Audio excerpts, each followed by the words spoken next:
Vice Mayor Elcid Familiaran. Let's get his reaction and even maka-aksyon the performance of the Sangguniang Panglungsod in the first year under the administration of Mayor Albee Benitez. Vice, good afternoon sa Aksyon Jan Diaz. Live ikaw karon diri sa Aksyon Radio Bacolod.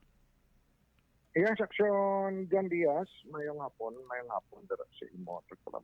Thank you so much, Vice, sa time, no? Diri sa Aksyon Radio. Siguro na-mention ko naman bago gilamang, I'd like to ask for a reaction na Iloilo Mayor at Treñas decided to lift, no, ining executive order nga nagadeklarar si mga persona non grata. What's your reaction on this particular concern, Vice? Well, I have a short reaction. No? For me, that is divine intervention. That is God's will. And I bear him no ill will. Nga despite of that particular action, ikaw ang imo siguro part of the process, no? Yes, action dyan. Mula nakas report sang ako niya statement. Anyway, importante, may mga development regarding sinidari, no? And he will be taking action man about sang sining pagdeklarar persona non grata. And it's a very good, ano man ba, Vice nga imo, it's a God's will. It's, hopefully, Vice, nga matapos na ining issue. Well, dugay na natapos sa ako na. Oo. On your part, no? Nadugay na gidmaan nga natapos. Anyway, that's the answer that the Bacolod non are looking for from Vice Mayor Elcid Familiaran about this particular case. Riton kita karon, Vice, sa inyong pagpangalagad dra sa Sangguniang Panglungsod. Personally, though, it would be a little bit, self proclaimed. Pero how do you see the performance of the councilor Sangguniang Panglungsod in the first year of Mayor Albee's administration?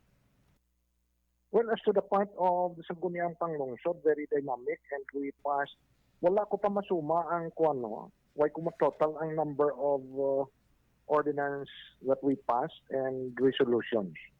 But if my memory serves me right, sobra siguro 30 ordinances.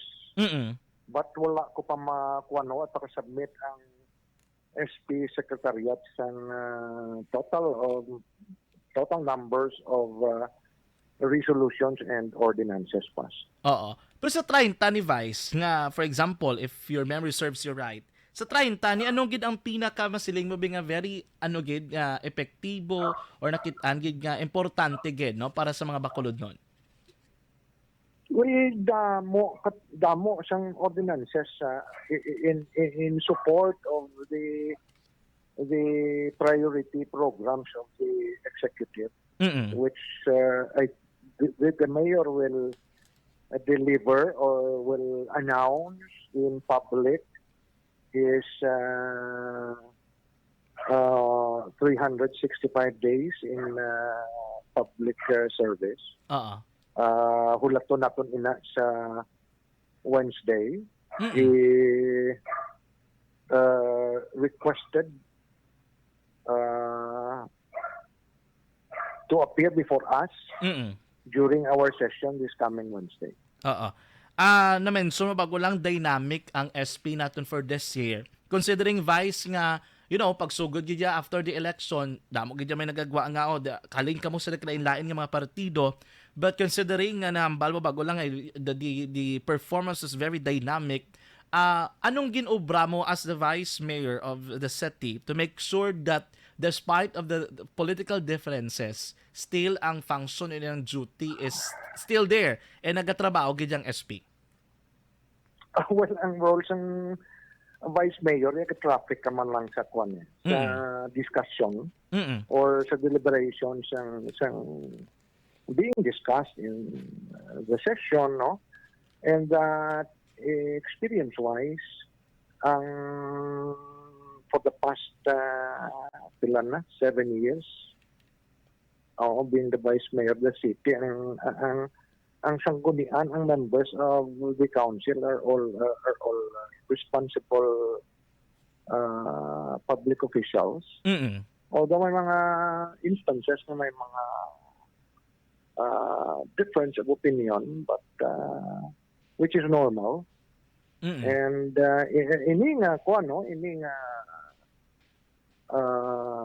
set of council, Mm. uh, most of the ordinances or the request of the good mayor, almost all unanimous ang approval. Okay. Although may mga reservations ang iban, but wala siyang objections. Mm. May reservations and may kulatilya. Okay. O shall we say, may mga kulatilyas na ginamanifest ng mga ibang other members of council. Kumbaga, they somehow they do not say that nga wala sila nagapabor, wala man sila nga pabor sila, pero may ara lang sila nga do gusto abing hatagan sang kasanagan sa pila ka mga ginapasaron ng mga ordinansa kag resolusyon do kaangay sina. Yes, sir. Oo. Pero Vice, of course, no, on the first year, requests were granted and then mga priority programs are even no nga ginagaan ginaton sang pagtamo dira sa sangguniang panglungsod. But what makes this year nga performance ninyo different compared to the other years? Well, iniyati may loan, no, Oo. which we approved, no, 4.5 billion loan Mm. to finance the priority programs of the mayor, Mm. and that set to be implemented pa, no? So at least naghatag kami sa iya siyang siyang source of fund Mm. to finance his priority programs. Mm. So ang pagpatindog isa sinada nga we are expecting, no, this year to be implemented ang among legislative building, no. Mm. There's a plan to push through sang to districts. So next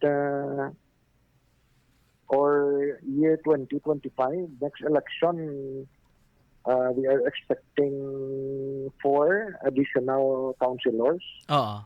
coming from both districts, no, kay instead of 12, mga 16 na kami.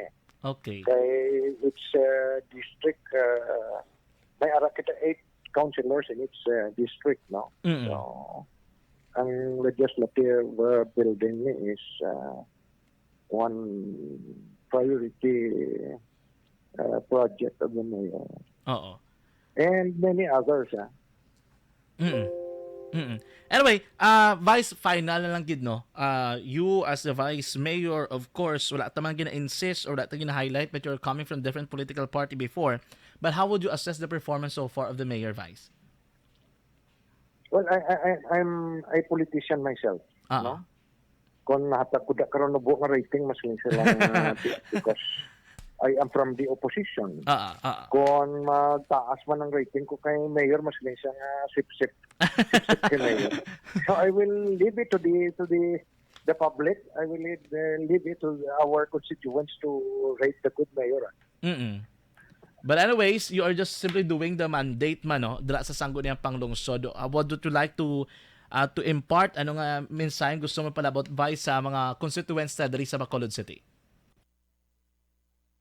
Well, every day nagakuan kita. Ara kita sa social media, ara kita sa media kina interview, and that my PIO kita dira nga naga-update sa publiko siyang what's happening in the city or ang amon sanggunian panglungsod live ang session.